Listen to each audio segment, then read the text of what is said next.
Hey everybody, how are you? This is Jim Prusak, physical therapist here at the Pain PT.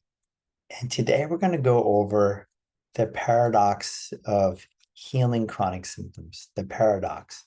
And I'm going to share with you guys today four really big things that I'm going to highlight that you want to be doing.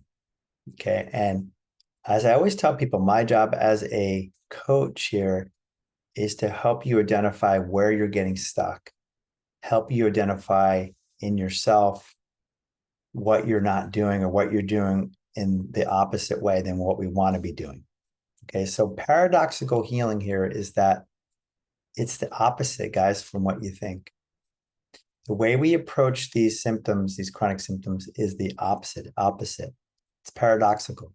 We want to do the complete opposite of what we would normally do for regular acute, subacute injury type symptoms. So let's dive in. First thing, your symptoms. Okay, that's why you're all here. You're having some type of symptom in your body that's been bothering you for a while, probably. You're tuning in to learn more of how to overcome these because you're probably learning that the symptom in your body now is not a structural symptom. It's not a physical, acute, subacute injury to some tissue in your body. Okay, it's more likely once you've ruled that out to be coming from the central nervous system, which is the brain and the autonomic nervous system. So what we need to do is to work at that level. Now, your symptoms. Number one, how do you approach and treat your symptoms? Okay, let's go over what people normally do. And then we're going to talk about the paradox or the opposite of what you should do. Normally, people with symptoms, what we've learned from society and from ourselves is that the symptom or the pain is a signal that something is wrong, that it's bad, okay, and that you should try to stop the symptom, make the symptom go away, fix the symptom, treat the symptom, do anything in your power to get it to go down, make it go away. Okay, with these chronic symptoms, no. Again, it's paradoxical. We don't want to do that. If you're doing that, you're reinforcing actually to the brain that there's something wrong. There's nothing wrong. There's nothing wrong. This symptom is not representing an injury, a tissue damage, structural problem in your body. It's representing a signal from your brain, okay, that's signaling some type of threat or perceived danger or emotion or conditioning pattern or what's called central sensitization. All those things are fine, guys. All those things are things coming from your brain that are signals showing up in your body as a symptom. So, what do we do with the symptom then? We don't treat it. We don't try to fix it. We don't try to make it go away. We actually want to invite in the symptom, welcome it in, have it come in. It can stay for as long as it wants. Okay, so no timeline. People are putting a timeline on their healing. They have an expectation. They have an idea that this needs to go away and XYZ. It's not going away. Well, there's no problem. Okay, if you're again seeing a timeline, first of all, that means you think there's something wrong to fix. If there was nothing wrong to fix, there would be no timeline because there is nothing to fix. This is the attitude we need to have about your symptoms. Invite them in, welcome them in. Okay, don't try to push them away, make them go away, treat them, fix them. Again, here's the opposite. Why do you invite them in? Why do you welcome them in? Well, there's a couple reasons, but one of them is because you want to show the brain that you're okay with them, that they're okay. Okay, if there was something wrong, you wouldn't invite it in, but in this case, there was nothing wrong. So sure, do whatever you want to do, no problem. Okay, so that's the first thing, how you deal with your symptoms. No timeline, and then you invite it in. Don't treat it, fix it, try to solve it, make it go away. If you're doing those things, you're going to make it worse. Number two, what do you think about these symptoms? Do you have any negative perception, negative reaction, negative beliefs, expectations, what we call nocebo, around your symptoms? If you do, you're reinforcing them simply. You're making them worse. We need to see your symptoms. You need to see your symptoms as being completely 100% fine. It's okay. How many times have you guys heard me say in my videos, it's okay. You're okay. The symptoms are okay. You're fine. The symptoms are fine. You need to think this way. Okay. This is a mental perception. It's okay. So as soon as you're going negative, you need to flip this around to the opposite. It's paradoxical. Again, there's nothing to fix. There's nothing to treat. So therefore, it's okay. It's going to fade away. It's going to go away on its own, in its own time, over time. Okay, so that's his number 2. If you're having anything negative, a perception of your symptom, just know you're reinforcing it. It's not going to go away.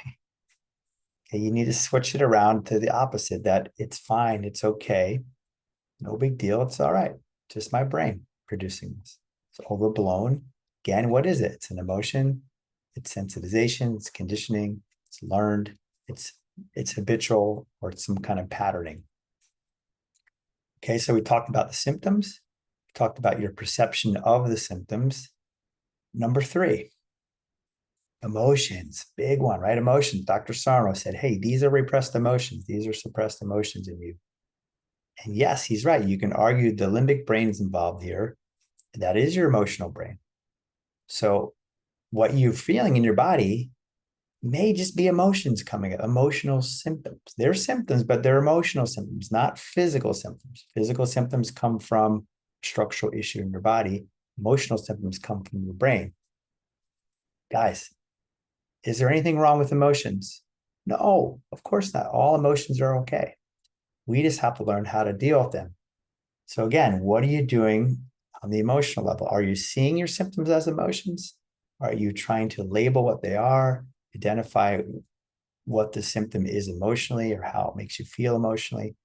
You want to move towards your emotions. You want to label your emotions, express your emotions, acknowledge your emotions, see your symptoms as emotions. Okay, so are you doing that? Again, emotional symptoms. What's the paradox here? What's the opposite?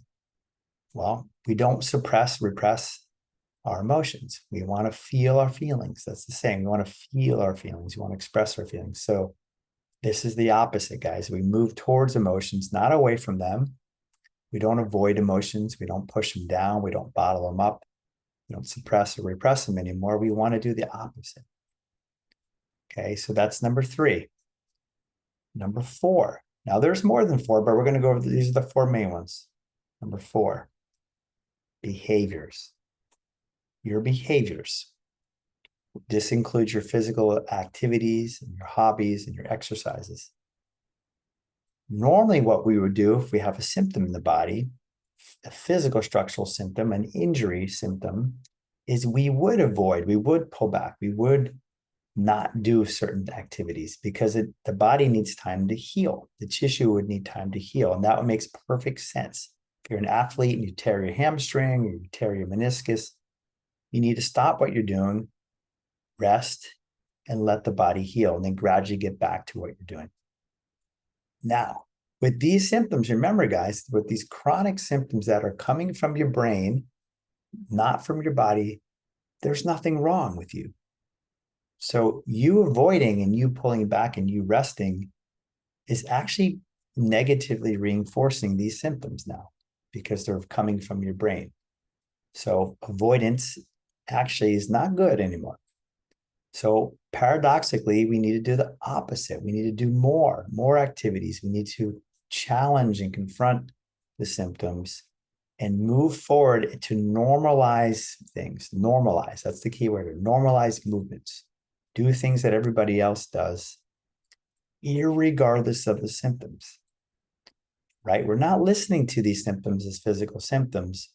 We are working with them as brain symptoms. I call that BS, brain symptoms. So it means that we keep moving forward. Now we can move forward gradually. We can do what's called graded exposure, which is to move forward in a very graded way, up this way, with consistency, not listening to the symptoms, guys. Okay, this is the opposite. You don't listen to the symptoms. Why? They're a false alarm. There's not an injury. It's chronic. The body has healed. There's no healing anymore. There's after a certain amount of time, it's done. There's nothing wrong in the body anymore. The body doesn't take extra time for you to heal. It doesn't work that way. It's the same for everybody. So these are the four things that we just identified. They're all four big ones is how you deal with your symptoms. Mentally, how are you dealing with your symptoms? Emotionally, how are you dealing with your emotions, with your symptoms? And then behaviorally, physically, what are you doing activity-wise? Are you still avoiding things? Are you still listening to your symptoms and letting them dictate what you're doing? Paradoxical. Do the opposite of what you would normally do for a regular symptom, guys. The opposite. This is how you're going to get better. It's paradoxical. You could call it reverse psychology. We're doing these things because we're teaching the brain at the core level that we're fine, that it's okay, that there's nothing wrong. That is what we're doing here. We are not fixing a problem. Okay, as soon as you get into the fixing a problem mode, you're barking up the wrong tree. Okay, guys, hopefully it's helpful. Reach out with questions. If you need one-on-one support, that's what I'm here for. If you want more of a group support, I got a great coaching group coaching and group going on Wednesdays. You feel free to join that. A lot of people are getting benefit from that. And I'll talk to you guys next time. Bye-bye.